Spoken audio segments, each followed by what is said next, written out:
नमस्कार मित्रांनो.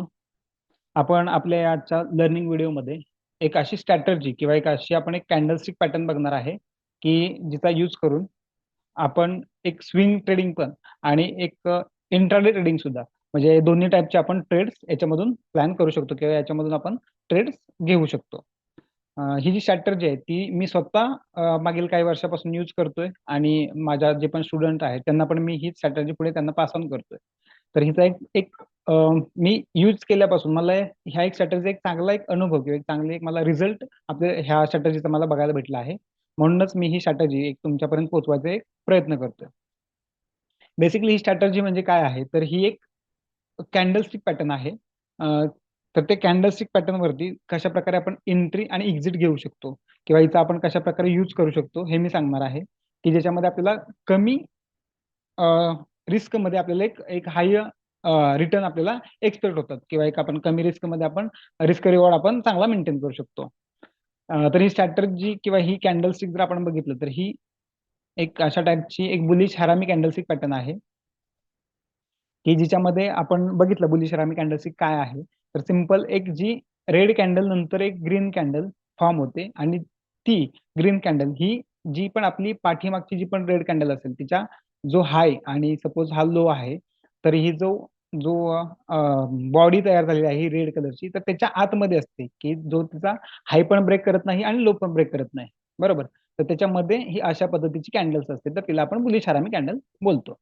किंवा आपण हिला इनसाइडर कॅन्डल सुद्धा आपण म्हणू शकतो किंवा इनसाइडर कॅन्डल आपण याला पण म्हणतो. तर ह्या बुलिश हरामी किंवा इनसाइडर कॅन्डल ह्या अशा पद्धतीनं असतात.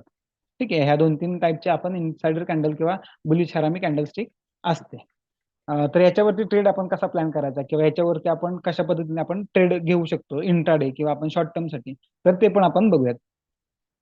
बेसिकली जी पण सपोज आपली ही कॅन्डलस्टिक पॅटर्न तयार होते बुलिश हरामी, तर ह्या कॅन्डलस्टिक पॅटर्नचा जो हाय आहे, अरे आपली जी ग्रीन कॅन्डल आहे तिचा जो पण हाय असेल, तर त्या हायच्या वरती एखादी कॅन्डल जर क्रॉस होत असेल 5 मिनिटं किंवा 15 मिनिटाची, तर किंवा क्लोजिंग होत असेल तर त्याच्यावरती आपण बायचा ट्रेड आपण इनिशिएट करतो आणि जी पण ही कॅन्डलचा जो ओपनिंग प्राइस असेल त्याच्या खालचा आपण स्टॉप लॉस आपण मेंटेन करतो. अशा पद्धतीने आपण याच्यामध्ये किंवा जर आपण इंट्राडे जर घेत असेल, तर सिंपल जी पण कॅन्डल याच्या हायच्या वरती क्लोजिंग देत असेल, तर तिच्या लोच्या थोडासा खाली आपण स्टॉप लॉस आपण ट्रेल करतो किंवा स्टॉप लॉस आपण मेंटेन करतो आणि त्याच्यावरचा आपण एक टार्गेट एक्सपेक्ट करतो. तर ही झाली थिअरी. तर आपण आता प्रॅक्टिकल मध्ये बघूयात की प्रॅक्टिकल मध्ये आपण कशा पद्धतीने इथं ट्रेड प्लॅन करू शकतो किंवा कोणत्या कोणत्या म्हणजे टाइम फ्रेम नुसार किंवा कोणत्या कोणत्या आपण स्विंग ट्रेडिंगसाठी किंवा इंट्राडे ट्रेडिंगसाठी आपण कशा पद्धतीनं याचं ट्रेड प्लॅन करू शकतो. जर बेसिकली जर आपल्याला सपोज थोडं लॉंग टर्मचा किंवा जर थोडं आपल्याला स्विंगसाठी किंवा 1-2 वीकसाठी जर आपल्याला जर प्लॅन करायचा असेल, तर ऑब्व्हियसली आपण वीकली टाइम फ्रेम वरती जर सिलेक्ट केलं, ठीक आहे. तर वीकली टाइम फ्रेम वरती जर अशा पद्धतीची जर आपल्याला कॅन्डलस्टिक पॅटर्न बघायला भेटत असेल, तर एक स्विंग ट्रेडिंग किंवा आपण एक 15 ते 20 दिवसासाठी किंवा 1-2 हप्त्यांसाठी आपण तो ट्रेड प्लॅन करू शकतो, की ज्याच्यामधून आपल्याला एक चांगलं रिटर्न आपल्याला एक्सपेक्ट होऊ शकतात. इथं बघू शकतो की ह्या निफ्टीचा चार्ट आहे, आपण वीकली टाइम फ्रेम वरती लावलेला आहे. सेम कॅन्डलस्टिक जी पण आपण बुलिश हरामी कॅन्डल किंवा इनसाइडर कॅन्डल जी आपण म्हणतोय, तर ती कॅन्डलस्टिक आपल्याला इथं पॅटर्न बघायला भेटतोय. तर याच्यामध्ये जर आपण बघितलं तर ह्या जे ग्रीन कॅन्डल आहे इनसाइडर कॅन्डल, तिच्या हायच्या वरती सपोज ही कॅन्डलस्टिक आपल्याला फॉर्म होताना किंवा क्लोज होताना दिसत आहे. मग आपण सिंपल ह्या कॅन्डलच्या जर वरती जर आपण एंट्री घेतली, बरोबर, ह्या कॅन्डलच्या जरी वरती एंट्री घेतली आणि जर सपोज ह्याच्या जो ओपनिंग प्राइस आहे त्याच्या खाली जर आपण जरी स्टॉप लॉस लावला, तरी पण एक आपल्याला एक चांगली अपसाईडची रॅली आपल्याला इथं बघायला भेटलेली आहे. ठीक आहे. आता कोणत्या पण ह्याच्यामध्ये काही फेलियर्स असतात किंवा काही अचिवेबल म्हणजे टार्गेट्स असतात, तर थोडे निगेटिव्ह पण याच्यामध्ये असणार आहेत. तुम्ही त्याचं पण हे करू शकता, बघू शकता की म्हणजे तुम्ही बॅक टेस्टिंग तुम्ही पण तुमच्या इथून पण करू शकता. एक सिंपल ही कॅन्डलस्टिक आहे आणि जी म्हणजे मी स्वतः यूज करतोय म्हणून एक मला एक चांगला हिचा परफॉर्मन्स वाटतोय. तर ही इथं पण जर आपण बघितलं वीकली टाइम फ्रेम होती, तर इथं पण आपण बघू शकतो की इथं पण एक आपल्याला एक इनसाइडर कॅन्डल आपल्याला बघायला भेटली आहे आणि त्याच्यानंतर ज्या पण वेळेला हिचा हाय ब्रेक होतोय किंवा याच्यावरती थोडीशी आपल्याला सस्टेन होताना दिसतंय, तर इथून एक आपल्याला अपसाईडची मुवमेंटम बघायला मिळालेली आहे. कोणत्या पण स्टॉक असू द्यात, इंडेक्स असू द्यात, त्याच्यामध्ये हे आपल्याला एक कॅन्डलस्टिक आपल्याला किंवा ही कॅन्डलस्टिक आपल्याला चांगली वर्क करताना आपल्याला दिसते. जर आपण सपोज इंट्राडे साठी जर आपल्याला करायचं असेल किंवा इंट्राडे साठी जर आपल्याला बघायचं असेल तर इंट्राडे मध्ये आपण ऑब्विसली वन डे वरती आपण कुठेतरी प्लॅन करतोय किंवा वन डे वरती किंवा थोड्या छोट्या टाइम फ्रेम वरती हा आपण कॅन्डलस्टिक आपण आपण प्लॅन करतो किंवा आपण ही कॅन्डलस्टिक आपण बघतो आणि त्याच्यानुसार आपण ट्रेड प्लॅन करतो.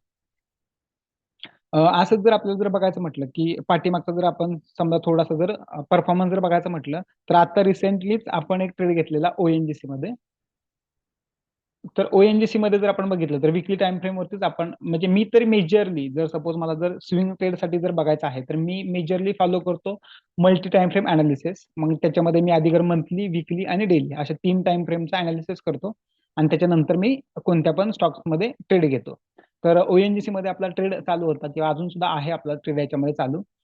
तर इथं पण जर आपण बघितलं तर इथं पण ही एक रेड कॅन्डल नंतर आपल्याला एक स्मॉल इथं एक डोजी कॅन्डल किंवा जर आपण बघितलं तर एक इन्साइडर कॅन्डल आपल्याला इथं फॉर्म होताना दिसली आहे. तर जी पण कॅन्डल इथं आपण क्लोजिंग भेटली ह्या हायच्या वरती तर आपण सिंपल हा जो ओपनिंग जी पण प्राइस होती ह्या ग्रीन कॅन्डलची तर तिच्या आपण लोच्या तिथला एस एल लावला किंवा त्या ओपनिंगच्या तिथे आपण एक सिंपल एस एल ठेवला त्याच्या खाली आणि एक अपसाईडचं टार्गेट जे की आपण 305 रुपयाचं आपण घेऊन चाललो याच्यामध्ये 300 ते 305 रुपयाचं आपण याच्यामध्ये एक एक्सपेक्ट करतो टार्गेट. तर त्याच्यासाठी आपण सध्या एक वेट करतो याच्यामध्ये की 305 रुपयाचं आपण टार्गेट टार्गेट याच्यामध्ये एक्सपेक्ट करू शकतो.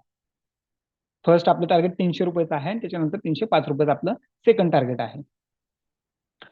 असंच आपण एक बघितलं होतं जर आपण सपोज इंट्राडे जर ट्रेडिंगसाठी जर आपण जर प्लॅन करत असेल ठीक आहे तर याच्यामध्ये पण आपल्याला एक स्टॉक होता की एमजीएल म्हणजे असे वेगवेगळे स्टॉक्स आहेत किंवा मी एक तुम्हाला स्ट्रॅटर्जी पण सांगेल की कुठल्या स्ट्रॅटर्जीनुसार किंवा कशा पद्धतीने तुम्ही हे ट्रेड प्लॅन करू शकता. आता हे बघा डेली टाइम फ्रेम आहे. डेली टाइम फ्रेम वरती पण ही एक डोजी कॅन्डल पॅटर्न आहे इथं आपल्याला इनसाइडर कॅन्डल किंवा इथं एक आपल्याला बुलिश हरामी कॅन्डलस्टिक पॅटर्न बघायला भेटतोय. तर ह्या पॅटर्न मध्ये जरी तुम्ही बघितलं तर ह्या पण वेळेला ज्या पण वेळेला ह्याच्यावरती क्लोजिंग किंवा थोडं सस्टेन होताना आपल्याला दिसत आहे तर एमजीएल मध्ये पण एक आपल्याला बुलिश साईडचा आपल्याला रॅली आपल्याला याच्यामध्ये पण बघायला भेटलेली आहे. तर सिंपल ही जर स्ट्रॅटर्जी जर समजा तुम्हाला इझी टू यूज करायची असेल किंवा जर सपोज तुम्हाला एक वन क्लिक मध्ये जर ही आपल्याला जर बघायची असेल की स्ट्रॅटर्जी कशा पद्धतीने आपण शोधू शकतो किंवा ही कॅन्डलस्टिक कशा पद्धतीने आपण शोधू शकतो तर ह्याच्यासाठीच एक आपला चार्टलिंग नावाचा एक सॉफ्टवेअर आहे. तर आपला हे आपण कशा पद्धतीने बघू शकतो तर इथे एक आपला चार्ट लिंक नावाचा एक सॉफ्टवेअर आहे आणि चार्ट लिंक ह्या जर सॉफ्टवेअरवरती जर आपण गेलो तर आपल्याला इथं जे पण सेकंड नंबरला आहे एक फंडामेंटल स्कॅन त्याच्यानंतर जर आपण बघितलं तर रेंज ब्रेकआउट स्कॅन मध्ये जर आपण जर बघितलं तर इथं आपल्याला नॅरो रेंज 7 किंवा नॅरो रेंज विथ इनसाइड म्हणून एक आपल्याला इथे एक स्कॅनर भेटतो. ह्या स्कॅनरवरती जर आपण सिंपल क्लिक केलं तर आपल्याला ऑलरेडी इथं स्कॅन होऊन काही स्टॉक्स येतात. ठीक आहे. आता हे आपल्यासाठी एक स्कॅनर आहे की याच्यामधून आपल्याला एक इन्साइडर जे आपण कॅन्डलस्टिक आपल्याला इनसाइड मध्ये असेल ज्या लास्ट कॅन्डलच्या जर आतमध्ये आपल्याला जी पण कॅन्डल आपल्याला फॉर्म झालेली असेल तर ती आपल्या समोर फक्त इथं स्टॉक्स येतात. मग त्याच्यातून आपण एक सिलेक्ट करणं किंवा आपल्यासाठी एक सिलेक्ट करणं हा एक भाग आहे की आपण याच्यातून एक चांगले स्टॉक्स आपण सिलेक्ट केले पाहिजेत. हेच आपण स्टॉक आपण इकडे बघू शकतो आपल्या ट्रेडिंग व्ह्यू वरती. तर सपोज एक्झाम्पल साठी आपण युबीएल बघतोय.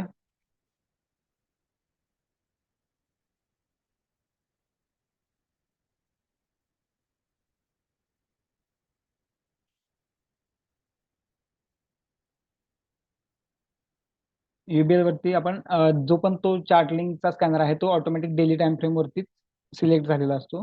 तर इथं तुम्ही बघू शकता की ही एक इन्साइडर कॅन्डल आहे म्हणजे ह्या ग्रीन कॅन्डलच्या आतमध्ये ही कॅन्डल तयार झालेली आहे. बट आपण ही नाही सिलेक्ट करत आहे किंवा किंवा जी पण कॅन्डलची कशी सिलेक्ट करायची किंवा कोणती कॅन्डल आपण कोणता चार्ट किंवा कोणता स्टॉक आपण सिलेक्ट केला पाहिजे किंवा कसा आपण स्टॉक सिलेक्ट करू शकतो ह्याचं पण मी नंतर तुम्हाला एक व्हिडिओ पुढे त्याच्यासाठी पण घेऊन येईल. बट सध्या जर आपण बघितलं तर Asian paint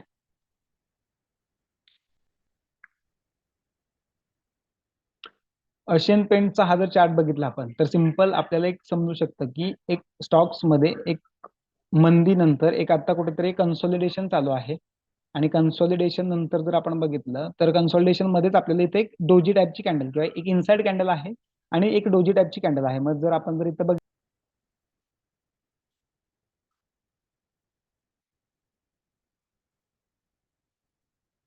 Asian paint daily time frame वरती आपण जर बघितलं तर एक कन्सोलिडेशन रेंज नंतर आपल्याला इथे एक छोटस एक डोजी टाईपची कॅन्डल आपल्याला फॉर्म होताना बघायला भेटते. मग आपण सिंपल एक म्हणू शकतो की ह्या डोजी कॅन्डलचा जर हाय जर ब्रेक केला तर इथून एक आपल्याला अपसाईडची एक रॅली आपल्याला बघायला भेटू शकते. आणि जो का हे डोजी कॅन्डल असेल तिचा जरी आपण लोचा जरी इथं आपण स्टॉप लॉस जरी मेंटेन केला, बरोबर, इथं लोचा खालचा जरी आपण स्टॉप लॉस मेंटेन केला तरी पण आपल्याला एक चांगलं एक 2-3% आपल्याला एक रॅली याच्यामध्ये आपल्याला बघायला भेटेल. जर आपण इंट्राडे साठी जर प्लॅन करतोय तरी पण आपण 1 डे टाइम फ्रेम आपण कन्सिडर करू शकतो. की जर जे पण सपोज क्लोजिंग भेटेल किंवा कॅन्डल क्लोजिंग भेटेल किंवा हा जो लो असेल वीक लास्ट कॅन्डलचा जो पण आपली डोजी कॅन्डल आहे तिचा जो पण लो असेल किंवा ओपनिंग असेल तर तिच्या खाली आपण स्टॉप लॉस लावून एक आपण नेक्स्ट जो पण आपला रेसिस्टन्स असेल तर ते आपण टार्गेट इथं एक्सपेक्ट करू शकतो.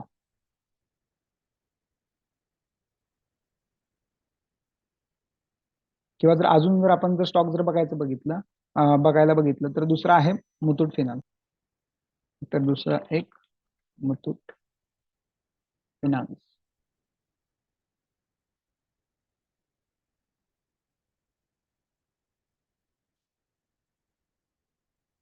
इथं पण जर आपण जर बघितलं तर एक इथं पण एक एकदम न्यूट्रल कॅन्डल आहे. की हा इथं तुम्ही बघू शकता की इथं एक आपल्याला न्यूट्रल कॅन्डल बघायला भेटली. त्यानंतर सेम जर तिथं हायच्या वरती जर सस्टेन करताना दिसत असेल तर एक आपल्याला स्ट्रॉंग रॅली आपल्याला बघायला भेटते. तसंच जर इथं आपण मुथूट फिनान्स जरी आपण ट्रेड प्लॅन केला किंवा मुथूट फिनान्स मध्ये जरी आपण बघितलं तरी पण इथं एक आपल्याला समजू शकतं की इथं एक आपली एक डोजी टाईपची कॅन्डल आहे. जर डोजी कॅन्डलचा जर हाय ब्रेक केला तर आपण समजू म्हणजे एक्सपेक्ट करू शकतो किंवा आपण ट्रेड प्लॅन करू शकतो की एका थोड्याशा मंदीनंतर इथे एक आपल्याला एक अपसाईडची रॅली इथून स्टार्ट होताना दिसेल. किंवा जर सपोज हा जर लो जर ब्रेक केला आणि ह्याच्या जर खाली जर सस्टेन करत असेल मार्केट, मुथूट फिनान्सचा स्टॉक जर ह्याच्या जर खाली सस्टेन करताना जर दिसत असेल तर मग याच्यामध्ये आपण असं पकडू शकतो की हा नंतर अजून एकदा डाऊन साईडची रॅली आपल्याला कंटिन्यू करताना दिसू शकेल. सॉरी 4 आवरचा चार्ट होता तो. ठीक आहे, 4 आवर वरती पण आहे आणि 1 डे वरती पण हे आपल्याला इथं बघायला भेटतंय. की 1 डे वरती जर आपण जर बघितलं तर ह्याच्यानंतर एक सिंपल जर ह्याच्या जर वरती जी पण 1615च्या वरती जर हा स्टॉक जर निघाला तर ह्याच्यामध्ये परत एक आपल्याला अपसाईडची रॅली आपल्याला इथं बघायला भेटू शकते. आणि जर सपोज हा स्टॉकनी 1626 किंवा 1625च्या जर खाली जर थोडं सस्टेन करताना दिसत असेल तर याच्यामध्ये एक डाऊन साईडचे आपल्याला प्लॅन करू शकतो. म्हणजे हे अशा पद्धतीने एक सिंपल आणि इझी टू यूज अशी स्ट्रॅटर्जी आपल्याला म्हणजे ही आहे की जेणेकरून जास्त आपल्याला रिसर्च किंवा जास्त आपल्याला अनालिसिस करायची गरज नाहीये. जी पण इनसाइडर कॅन्डल असेल त्याचा हाय आणि लो जर मार्क केला तर त्याच्यानुसार आपण ट्रेड प्लॅन करू शकतो. एक तर अपसाइड करू शकतो किंवा एकतर डाऊन साईडला आपण करू शकतो. जसं पण मार्केट सिच्युएशन असेल आणि ज्या पण साईडला जर सपोज मार्केट क्लोजिंग किंवा मार्केट हे करत असेल, ओपनिंग देत असेल किंवा थोडं सस्टेन करत असेल आपण त्या साईडला ट्रेड प्लॅन करू शकतो. तर आजच्या ह्या लर्निंग सेशनमध्ये आपल्याकडून एवढंच आहे. अजून अशाच व्हिडिओज ना किंवा अशाच लर्निंग व्हिडिओज जर तुम्हाला हव्या असतील तर तुम्ही स्वतः कमेंट करू शकता. तुमच्या कमेंटवरती पण आपण असेच वेगवेगळे व्हिडिओज आपण तयार करू शकतो. तर आजच्यासाठी आपण इथंच थांबतोय. आपल्या चॅनलला सबस्क्राईब केल्याबद्दल किंवा आपल्या चॅनलशी जुडल्याबद्दल तुमच्या सगळ्यांचं मनापासून आभार. Thank you so much.